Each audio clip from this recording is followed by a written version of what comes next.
This podcast is for informational purposes only and should not be considered legal, medical, or mental health advice. The views and opinions expressed by the host of My Brain is a Wonderland are exactly that, views and opinions.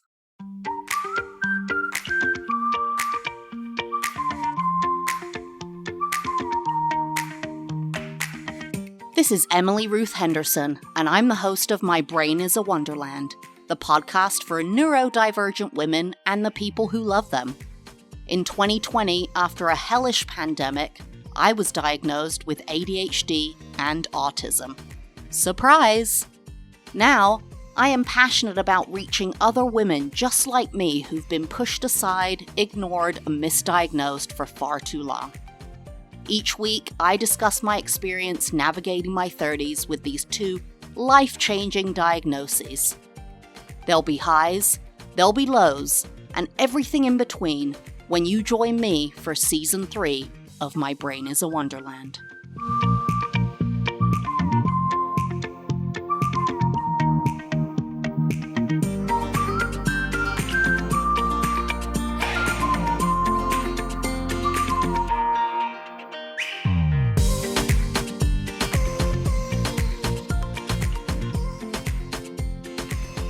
Hello everyone and welcome back. It is your host Emily here, and today we are starting a new series. So last week I completed the Unmasking Autism and ADHD series where I talked about basically what all of the symptoms for women are for ADHD and autism and just kind of described if I felt like I related to any of them, and surprise, I related to most of them. And because that series, or those two series, were so popular on the podcast, I decided that I was going to kind of flip them around and do a masking ADHD and autism series, and basically talk about what the symptoms of masking when you're neurodivergent are. If you don't know what masking is, it's basically learned behavior.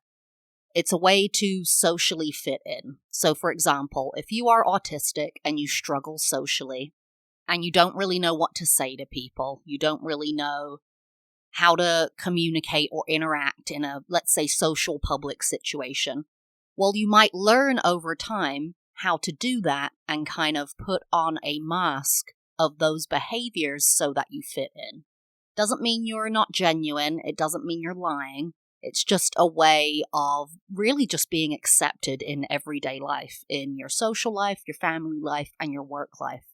And what I found myself is that I have and do mask a lot and actually didn't realize I was doing it. That's the thing. This is why I want to do these series, because you don't realize you're doing it. It's not like you're sitting there and going, okay, I struggle with this.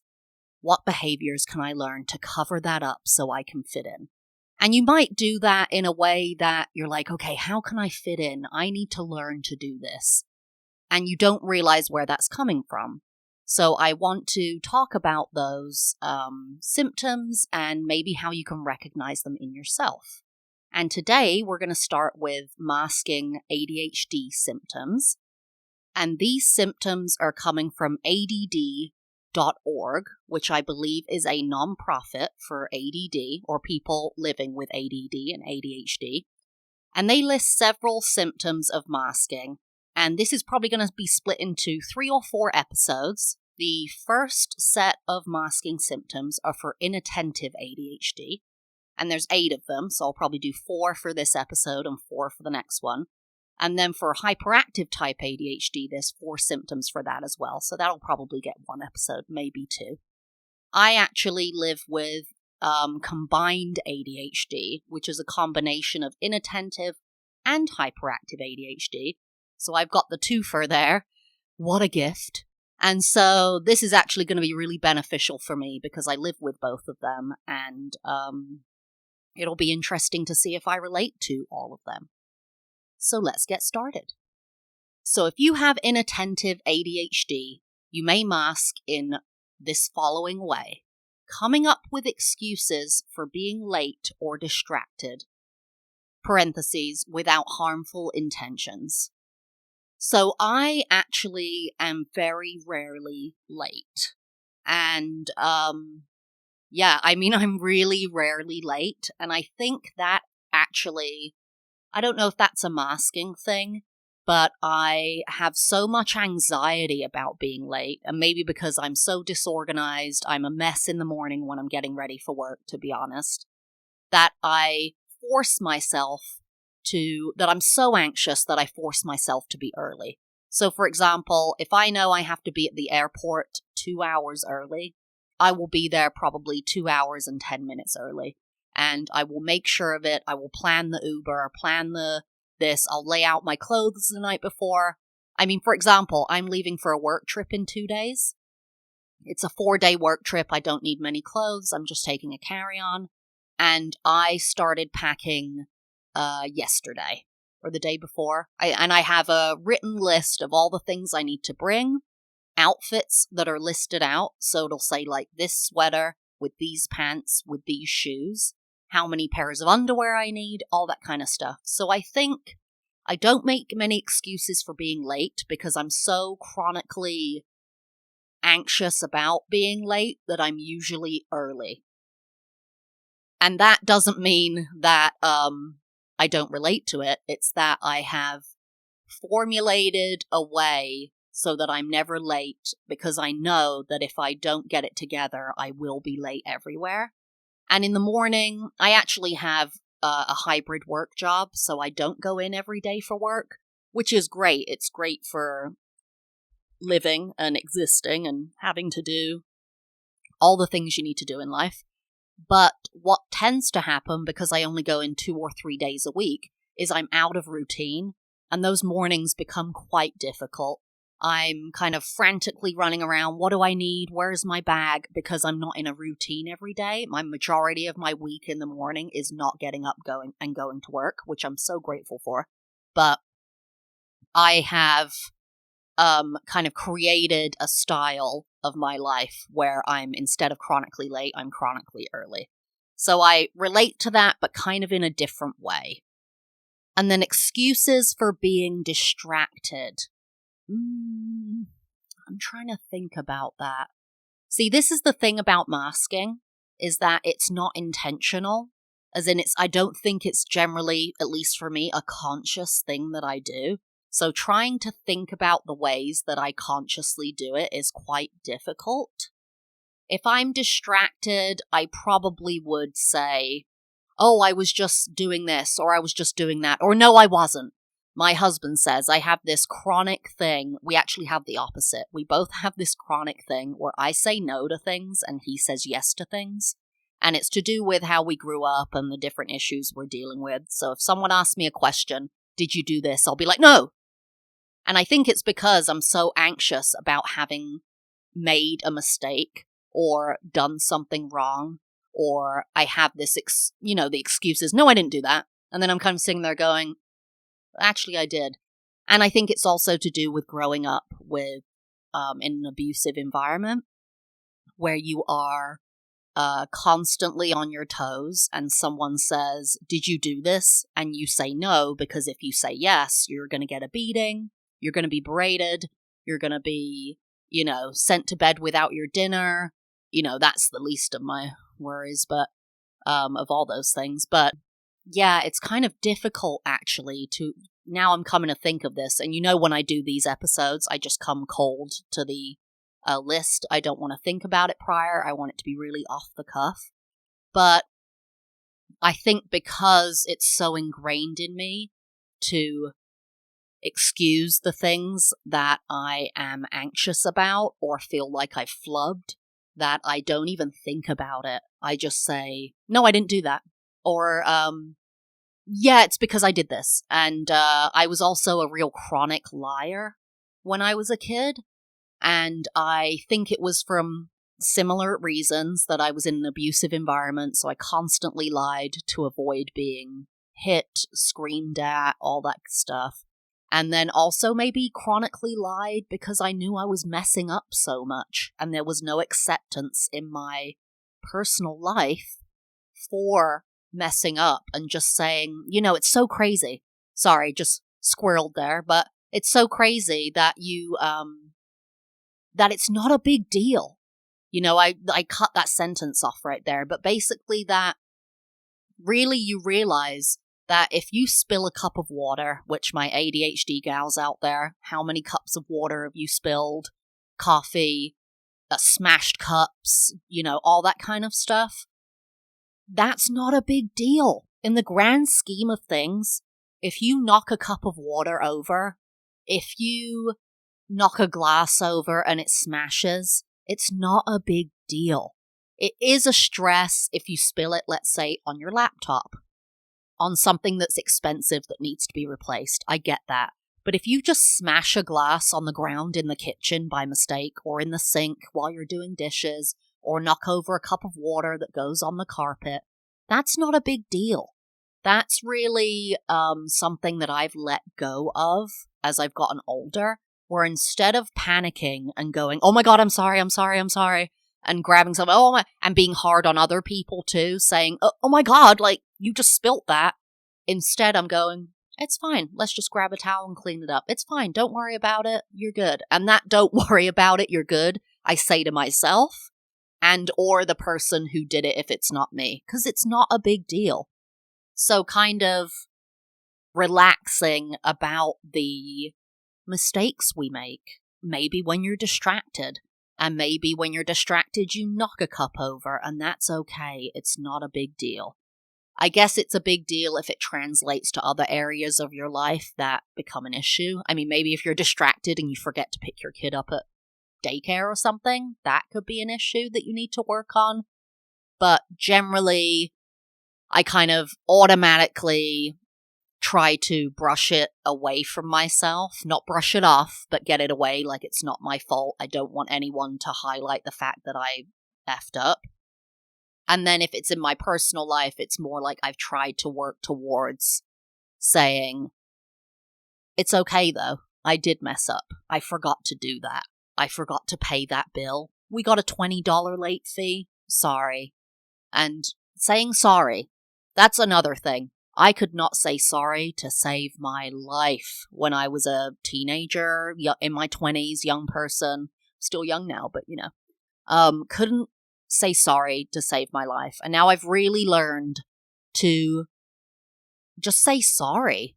And I didn't mean to do that. Sorry. Sorry goes a long way. I'll tell you guys right now, it goes a long way. Because it shows that you're acknowledging, I messed up, I didn't mean it, but I am sorry for it. So if you're in a partnership, in a family, I'm telling you right now, saying sorry goes a long way. Even if you can't fix what happened, that really does help.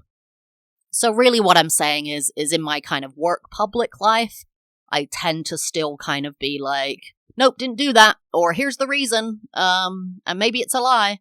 And in my personal life, I've really learned to give myself and others that grace. And part of that, I'll give a shout out to my husband here, who I know is listening, is that he creates oftentimes quite a safe space for that experience. For me to say, sorry, I did not mean to do that. And he's like, no, it's fine. Yeah, I know you didn't. If I don't say sorry, then that's an issue, I think. And I think that is difficult when you're in a partnership or in a family if you aren't apologizing when you do mess up. Because we all mess up. And even if it's just, because of your ADHD and not intentional, you still need to apologize for what you did. So that's my tip there. Say sorry. Okay, and the second one is, if you have inattentive ADHD, you may mask in this following way. Putting in twice the amount of effort and time that others do to achieve a goal. So that's a tough one to quantify, right? Because how do I know if I'm putting in twice the amount of effort and time as someone around me to achieve something? I feel like that's actually something you can't really know. Maybe you feel like you have to. However, I do think I probably put in a lot more effort, I at least did in the past, to make sure I was on top of stuff. And maybe that's why, because I was masking all these symptoms that I was afraid would show and affect my quality of work. So, for example, this is something I've actually had to let go of. I was a huge workaholic in the past. Huge workaholic. So, would not mind doing double shifts when I was in retail, would not mind doing 12-hour days, and then I would come home and still keep working. So if it was a job that wasn't retail, you have a laptop and you have work to do, I would come home and still work. And I was happy to do that and felt comfortable doing that. And honestly, I thought that that was a symptom of being poor growing up, especially in my work life, that I felt like I had to be on top of work and be the best at work and work the most and work the hardest so that I could keep my job and make money. But now I'm wondering if it's not because of that. Is it because I was masking these symptoms and issues that I had? So I overworked constantly and put in way more effort so that I made sure I didn't fall behind. That's interesting. I did it in school too. I mean, I went to a good school, a good high school, but I would go to some classes, honestly, and no one had done their homework. Literally nobody. And I remember one year, oh my God.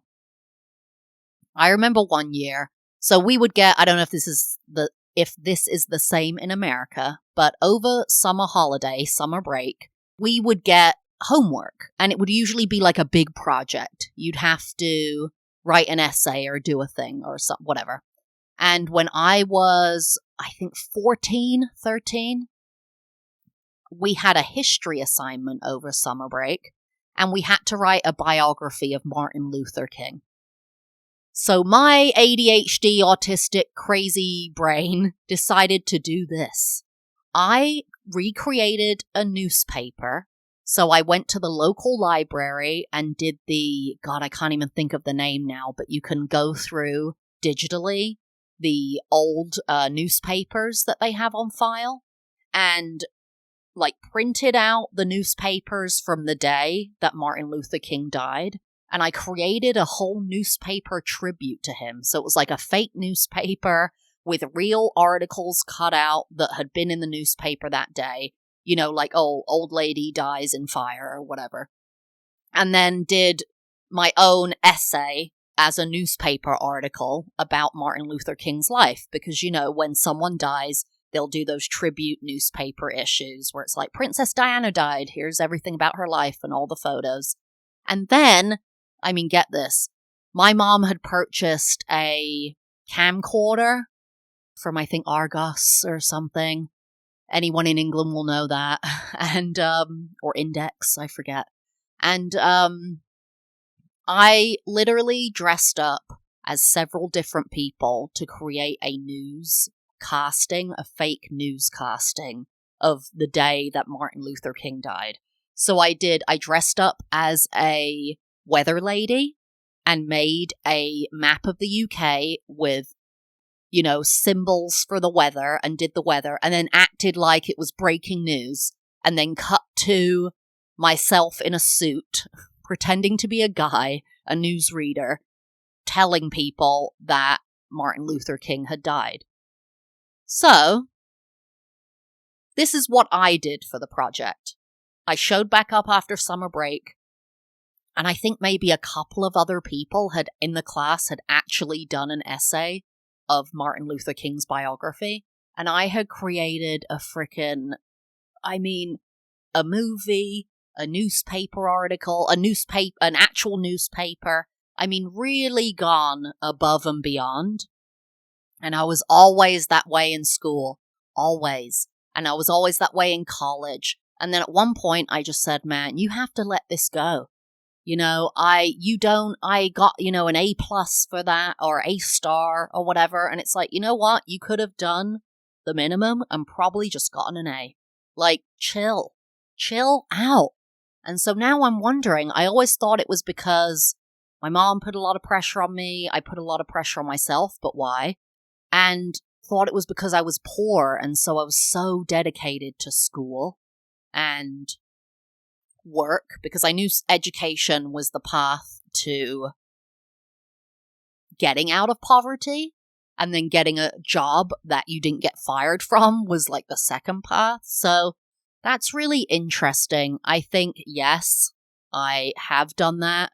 And now I'm kind of reassessing everything to do with why I put in so much effort. Yeah. All right, the third one is, if you have inattentive ADHD, you may mask in this following way: working extra hard to complete tasks right before the deadline. So that sounds like, sorry. I definitely was a procrastinator who right before the deadline would be, staying up the night before in college and writing a full-on essay the night before and then get an A. And is that because, they're saying that's a masking symptom? Is it because, I don't know, you work extra hard to complete tasks right before the deadline? Is that masking? Or is that because you're panicking about not getting it done when you have ADHD? That's really interesting. And if you're working extra hard to complete the tasks right before the deadline, is it that you wouldn't complete it without working extra hard? Because I guess that is masking. But yes, I used to do that a lot in college. Would not do anything almost, and then a day before be like, here I go, I've got to get this in and everything. But doesn't everyone do that in college? I could be totally wrong about that.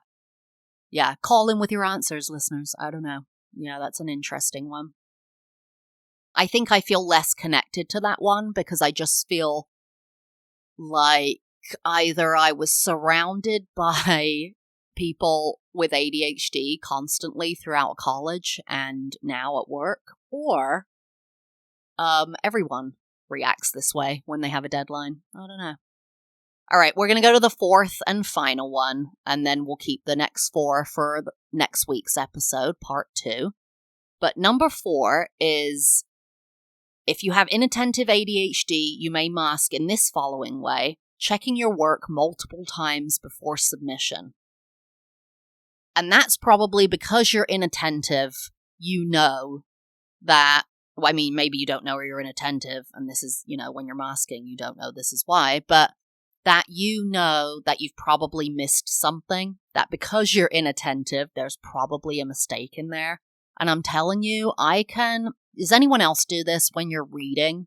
Your brain literally just skips through words so quickly. You see the A, and then you're like, and like, you're just moving through stuff. And your brain kind of fills in the blanks, even if you're not reading it. Even if you're reading it, and it might say, for example, and she said, right? But in your brain, as you're reading it, you're like, it says, and she said. Because you're moving so quickly. So I do actually do that. I do go over my work multiple times, and even then, or like emails at work, and even then I'll go back and be like, wow, I submitted that or sent that, and there is a typo, even though I read it 10 times. Is that why I do that? Is that a masking symptom then? That I recognize that I constantly will put, double does or format it, put grammar incorrectly because I'm rushing or inattentive, and then I know it goes through badly, and so now I frantically check it all the time, but still mistakes get through. That is, I think, just part of having inattentive ADHD. Thankfully, nowadays with, you can be, oops, typo, even if it's completely your fault that you didn't read it correctly. Again, I feel like I'm having like I was going to say come to Jesus moment, but I'm not religious and that makes no sense. So kind of like an epiphany, I guess. Like, doesn't everyone do that? Does everyone do that who doesn't have ADHD? Don't neurotypicals check their emails before like an important email that you're sending? Let's say you're applying for a job and you're responding, or you're replying to your senior boss. Don't you check it a million times to make sure the grammar's right? Same before you submit an essay. Don't you check it multiple times? Or do you just check it once and believe yourself? But if you have inattentive ADHD, you don't, and you know you mess up all the time. So you check it 1,000,000 times? Ugh, I don't know. And that's almost like masking to yourself, because that behavior, no one else really sees that. You know what I mean? Like you're masking what you're sending in a way. If you're sending an email, you want that email to mask the fact that you have ADHD. You don't want to send an email that that goes to somebody and they go, does this person have ADHD? Is that what that means? Is that I'm thinking, okay, this needs to present very neurotypically. And of course, before I knew I had ADHD, I was probably saying this needs to present like a, normal human person who's intelligent and has a brain and is focused and is working hard. And if I have all these typos in it, it says the opposite. So I need to really check it multiple times because I know myself. Clearly didn't know myself that well because didn't know I had ADHD. But I do that. And thank God I do that, because I really do sometimes read some of the emails I sent back and I was like, well, there's 20 typos that my brain didn't recognize even though I read over this 10 times. ADHD, you're so annoying. Well, there you go. Those are the first four symptoms of masking inattentive ADHD, which seems like you're constantly trying to catch up and back check your work and behavior because you're afraid that you just weren't focused, so you flubbed it, put in a mistake. I mean, how many times anyone here listening has shown up at the airport at the wrong time because they read 9 a.m. instead of 9 p.m. Or who's done this? Who's done okay, I have to be there at 8 a.m.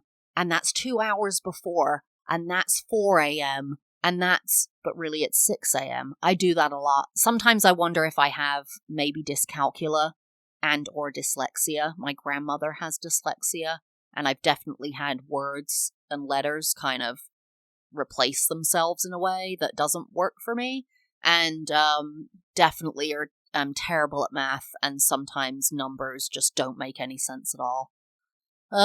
So there you go. First 4 symptoms of masking inattentive ADHD, and tune in next week. I'm going to do the next 4 symptoms, the final 4, and then after that I'm going to do an episode or 2 on the hyperactive symptoms. If you guys are enjoying what you're listening to, please leave a 5-star review wherever you're listening, especially if that is on Spotify or Apple. And I hope I will see you again on the next episode of My Brain is a Wonderland, Season 3.